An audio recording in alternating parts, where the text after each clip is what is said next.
چند تا پذیرش داشتم از چند تا دانشگاه معتبر. مهمترینش انسم پاریس بود.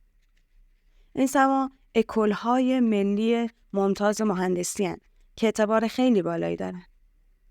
دانشجوی خوب و توانمند میگیرن و به اندازه کافی هم امکانات در اختیارش قرار میدن.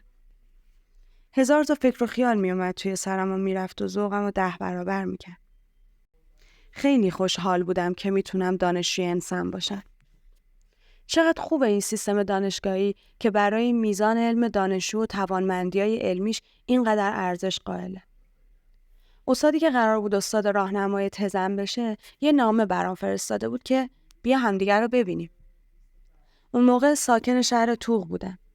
با یه خانواده فرانسوی زندگی می‌کردم. چیزی شبیه دختر خونده. رفتم یه بلیت رفت و برگشت گرفتم برای 2 روز بعد. یه ساعتی بود که رسیده بودم پاریس.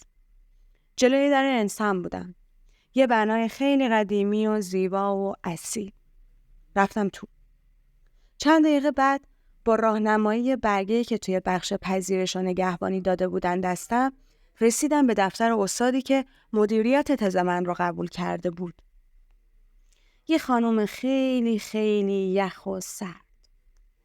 در زدم و خیلی مؤدب رفتم تو و با یه لبخند سلام کردم. به هر حال به اندازه کافی برای اینکه دانشجوی اکول بودم ذوق داشتم که قیافه سنگی استاد نتونه لبخندم رو بپرونه. استاد با یه نگاه مبهوت سر تا پامو برانداز کرد و بعد از یه مکث کوتاه جواب سلامم رو داد. ازم خواست بشینم. شاید 10 ثانیه به سکوت گذشت. منتظر بودم ازم سوال کنه. اگرچه همه چیزو میدونست که قبولم کرده بود. رزومه و سوابق تحصیلی من دستشون بود. منم خیالم از همه چیز به خصوص توان علمی و سطح تحصیلیم توی دوره‌های قبل راحت بود. برای همین اتفاقا من بیشتر مایل بودم که ازم سوال کنه. از اینکه چه ایده‌هایی دارم، از اینکه چی توی سرمه و چه جوری میخوام به نتیجه برسونمش.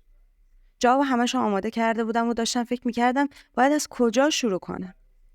خیلی خوشحال منتظر شروع گفتگو بودم که خانم دکتر در حالی که با دست به سر تا پای من و حجابم اشاره میکرد گفت تو همین جوری میخوای بیای دانشگاه؟ انتظار همه جور حرفی رو داشتم به جز همین یکیو. اما خب نیازی به از قبل فکر کردن نبود. جوابش خیلی واضح بود. گفتم البته. تلفن رو برداشت و زنگ زد به یه نفر دیگه که اون موقع نمیدونستم که.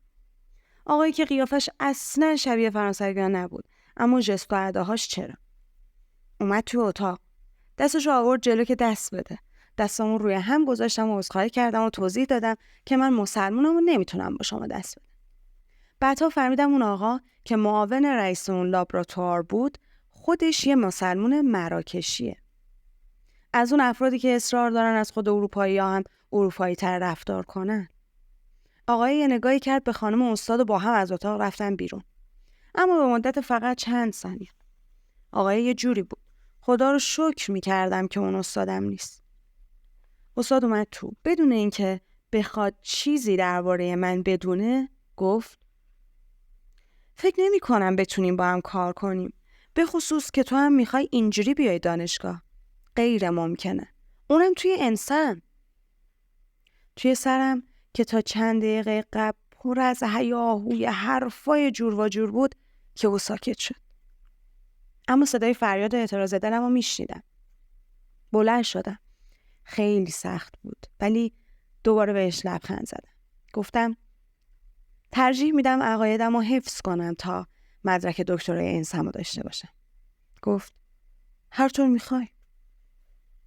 توی قطار موقع برگشتم به شهر خودم به این فکر میکردم که میزان دانش و توانمندی علمیم چقدر توی این کشور مهمه. و خب البته این که موهامم دیده بشه مهمتره. نمیدونم چرا بغض کرده بودم. به خودم گفتم چته؟ اگه حرفی رو که زدی قبول نداشتی یا همین جوری یه چیزی برون دیگه بیخود کردی دروغ گفتی. اما اگه قبول داری بیخود ناراحتی. تو بودی استاد اما خدا هم بود. انشالله که هر چی هست خیر. یه هفته بعد برای ثبت نام توی لابراتوار CPNA دانشگاه آنژه عازم شهر آنژه شد.